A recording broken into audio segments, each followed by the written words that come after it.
د زموږ کم کورس چې دی هغه پیچیده کېږي یعنې پسې اوږدېږي دا چا چې دی دا روان پروګرام چې اکسل دی په هغه کې ویل کېږي نو هلته به تکرار کړو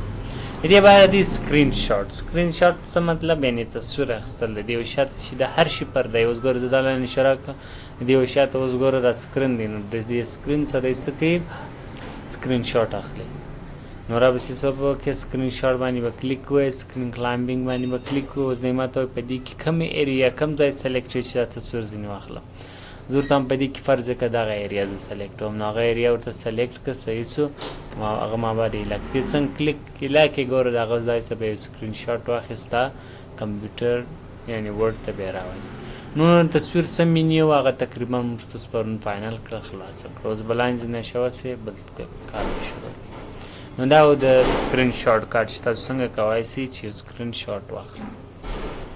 د دې بعد دی هایپر لینک معنا یعنی لینک جوړول لکه اوس ګورو موږ بعض اوقات یو لینک پر هغه کلیک کوو هغه صفحې ته هم بوځي هغه د ویب سایټ لینک یا هغه د یو سافټویر لینک صحیح شو هغه د یو ویډیو لینک نو ته هم اوس ګوره دا خطونه چې تاسو ولیکله صحیح شي هر شی تاسو لیکلي صحیح ده زه ورته هم د دې لینک جوړوم لینک معنا یعنې یو چا ته استوم صحیح شو نو ته اوس څه به وکړې خپل خطونه دی یا تصویر دی هغه به ګوره سلیکټ کړې دا ما بعده به راسي هایپر لینک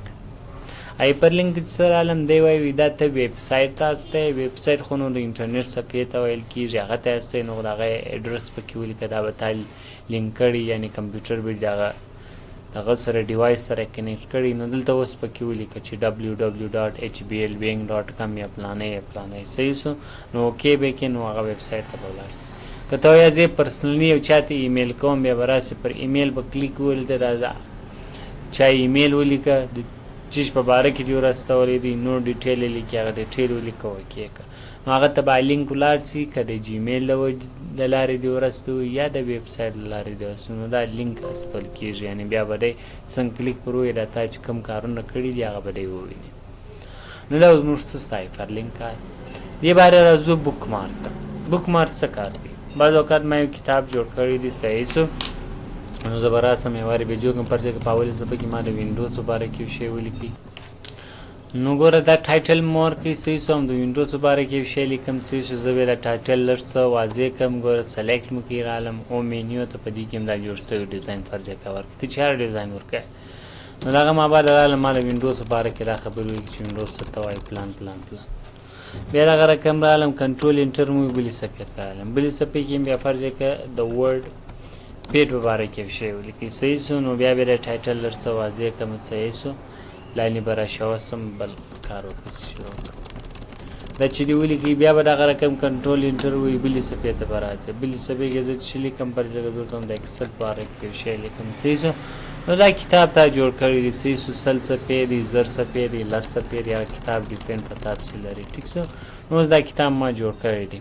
نو په یو صفحه کې اکسل دی په بل صفحه کې ورډ فیډ دی په بل صفحه کې وینډوز دی نو چې دا کتاب دې جوړ کړي د هغه مابعده به دا یو ټایټل یو عنوان سلیکټ یې ګوره سلیکټ کړه راسې انسټ مینیو ته بک مارک ته یې وراچو چې دې سلیکټ کړی دی وینډوز نو وینډوز سلیکټ کړه هغه مابعده چې کوم شی دې هلته لیکلی دی هغه ولیکي ور ایډ وکړي بیا به دغه رقم راسي دوم پیج ته به راسي دوم پیج کې چې دی ورډ فیډ سبق دی نو ورډ فیډ به سلیکټ کړې بک مارک ته به راسي په دې ځای کې به ولیکې WRDPAD به ولیکې صحیح شو بیا به ور ایډ کړې بیا به دغه رقم راسي دریم پیج ته به راسي دریم پیج کې چې دی اکسل دی نو یو وارې به اکسل سلیکټ کړې صحیح شو بیا به بک مارک ته راسي دلته به ور ایډ کړې صحیح شو نو به داسې طرز باندې نو اوس نو د دې خوبي کار څه شو استاد یو څوک وایي تا د ورډ په باره کې څه شي لیکلي یا د اکسل په باره کې څه شي لیکلي ته راته راول نو ته به داسې پسې ګرځې نه ما ډایرکټ ته چې هغه ته راولم بک مارک ته ولاړ سه هغه به تا ته وایي وینډوز راته راوړي وینډوز انتخاب که ګو ټو یې که ډایرکټ د وینډوز صفحې ته وایي که ورډ پیډ ته هم بوځه ګو ټو یې که ډایرکټ د ورډ پیډ ته راوړي نو دا اوس موږ د بک مارو د هایپر لینک کار نو راځو مخ ته